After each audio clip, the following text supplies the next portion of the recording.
And Flinders University, although it appears it's not putting any money in, it is backing it. It's welcoming this project and saying, oh, yeah, you can put a pilot project up here at Flinders so that it would run from the newly developed Bedford campus up to Flinders University, where it would link up with the extended Tonsley line, which was announced last week. Rod Hook is the director of Rod Hook & Associates, former boss of the Department of Transport. He joins us now. Good morning, Rod Hook. Good morning, Dave. Good morning, mate. Rod Hook, what's the difference between this Skyway rail system and a conventional elevated train? A conventional elevated train is probably best described by looking at, in a light rail sense, we put a tram line over South Road a few years ago, and that's a fairly substantial structure to run up over South Road. We had a station at the top, so that gives an idea of what it would look like to put a train or a tram line in the sky. And I might say in Melbourne, they're doing their version of Skyway, so there's no patent on the name here, but that's basically putting train lines in the sky. And by the time you do that, the structure's a bit more like you see in the Superway, maybe not quite as wide, but you put a lot of concrete there and you lift it and run it over the top of the roads. In this instance, I see it as far more streamlined. And I can talk a bit more about that if you like, but that's what we're on about here. What's the difference between a Skyway from these drawings we've seen and a monorail? Well, a monorail is a fairly substantial single beam, and the rolling stock straddles that beam as it heads around the particular track. Now, there was a monorail in Sydney that they've since taken out. They're much derided, as you know, if you're a fan of The Simpsons, Rod. Yeah. Look, I think the one in Sydney was a bit more of a theme park style. It didn't go very quick. It wasn't a real public transport piece of infrastructure. In this instance, Skyway, we have two tracks. We have four wheels. The track is designed to be quite sleek, quite streamlined. It works on the rolling stock with four wheels, each wheel having a motor, each wheel having a battery that enables or that is rechargeable, and it operates around the track, but basically on four wheels, two tracks, rather than one vehicle straddling one beam. Okay, so is the innovation in this the rechargeable battery, because you don't need overhead cables? That's right, but of course this runs or is suspended from overhead beams. But when we built the tram line through the city in 2007, one of the questions I asked then, and you would recall it wasn't the most popular project around at the time until it was finished, one of the questions I asked then was battery technology, and why do we need to continue poles and wires through the rest of the city? Why can't we have batteries that will allow the trams to go through the city part at least before you reconnect with poles and wires? The answer I got then was that the technology is such that we could have a choice of putting batteries in the trams or people. The batteries would be so bulky that you wouldn't be able to fit people in. So you would see in 2007 we installed the poles and wires through Ken William Street, North Terrace. Now, technology's developed to the stage, and it's one of the very impressive components that has been developed for Skyway for this project. And I'm sure there are other developments around the world. Battery technology has developed to the stage where you can have, in about a 350 mil diameter wheel, you can have a battery that recharges in 20 seconds at a stop and will go for another 20 k's. Okay.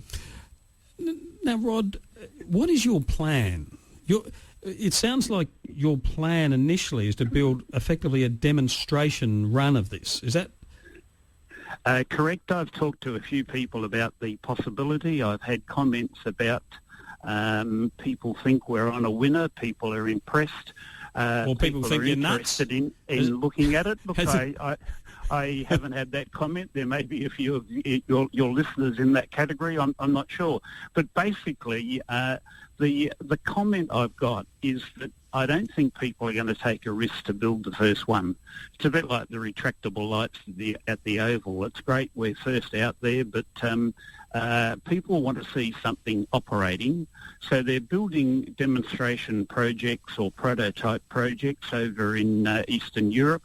But us getting a 500-metre stretch of track and rolling stock operating down and up the hill at Flinders Uni is an opportunity for me to take people and show you this is what it looks like. Now, if you want to look at it in more detail, let's get on the plane and go to Belarus. Okay, now, if you say you can get 500 metres of track, and that would be from the Bedford Park campus up to between Flinders Uni and the medical centre. Well, it actually goes the other way, Dave. It's from the Bedford Park campus down the hill to the lower level car park for Flinders Uni, but also the point where the extended Tonsley train line would have its terminus. Okay, so it won't be clashing with the extended Tonsley train line. The idea is it will meet the end of that. Is that correct? That's correct. So you'd be able to get off. Technically, you'd be able to get off the extended Tonsley train line, the last station. Yes. Right. And go further up the hill to the main university area. Yes, you will be able to. Right. Okay. So you'll be able to hop on this. Yes, or if you drive your car to the lower level car park, you can get on this to head up to the university from there. All right. Now you say you can do that for $13 million. That's what we're working on. That's what we're budgeting. And you don't want any money from Flinders Uni? No, we've talked to Flinders Uni about getting access to the land. They've agreed to that. I haven't asked them for money. I haven't asked the government for money. We've got international investors who we will be working on bringing to the party, and we'll be heading off to Belarus in a couple of weeks' time to try and follow that up. Okay, so this isn't going to cost the taxpayer a cent? No, that's the intention. Of course, if there is a decision further down the track, and look, one aspect of this is moving freight, moving product, say from mine site to port or processing plant. When that's built, I would expect the company, the private sector company, if they're interested in this, they'll pay for it. If you do public transport, there is usually with public transport a taxpayer subsidy, but that's further down the track, and that's only if someone decides this is the way to go relative to other forms of propulsion. You're on 891 Breakfast, and you're listening to Rod Hook talking about an idea in the sky. It's called a Skyway, and he's planning to build it. Director of Rod Hook and Associates, former boss of the Department of Transport. Rod, are you really going to build this? Like, have you got the money? Is it going to happen, or is this going to be another one of those in a year's time? We'll go, I remember those concept drawings. They were nice. That's right. I'm on a bit of a chicken and egg here. We've got funding to get the design progressed. We need to get international investors then to commit to the cost of construction. I can't get them to show interest in investing in the construction until we start talking about it and publicising it. Right. So if I sit here quiet, I don't get any interest from overseas. Going over there and showing them that we in Australia are out there, we're talking about it. And I think it's fair to say that investors on a world scale, and this is a global company, they've got some interest in what's happening in Australia. Now, would the students, you say it could carry 1 million passengers, and they would be students by and large, a year, would they pay anything to use this thing? That's not our intention. It's a bit like a toll road, isn't it? My expectation, if we say to the students, here it is, 10-metre rise, 500 metres up the hill, there's a charge. They may lose interest pretty quick. I want to demonstrate that it works rather than make money out of it. Is anybody else doing this? Because why do you have to go to Belarus to see more of this kind of technology? Why don't they have their own pilot program there and run it up the hill at Belarus? Look, they are building a prototype project there, and this is technology. Sooner or later, Dave, I think Australia has to invest in new technology rail. That's what this is. It's been developed by people over there. It's not my technology. We've got an agreement. We've launched an Australian company. We've got the rights to introduce this into Australia. They're building a prototype project there, and we can go and look at that.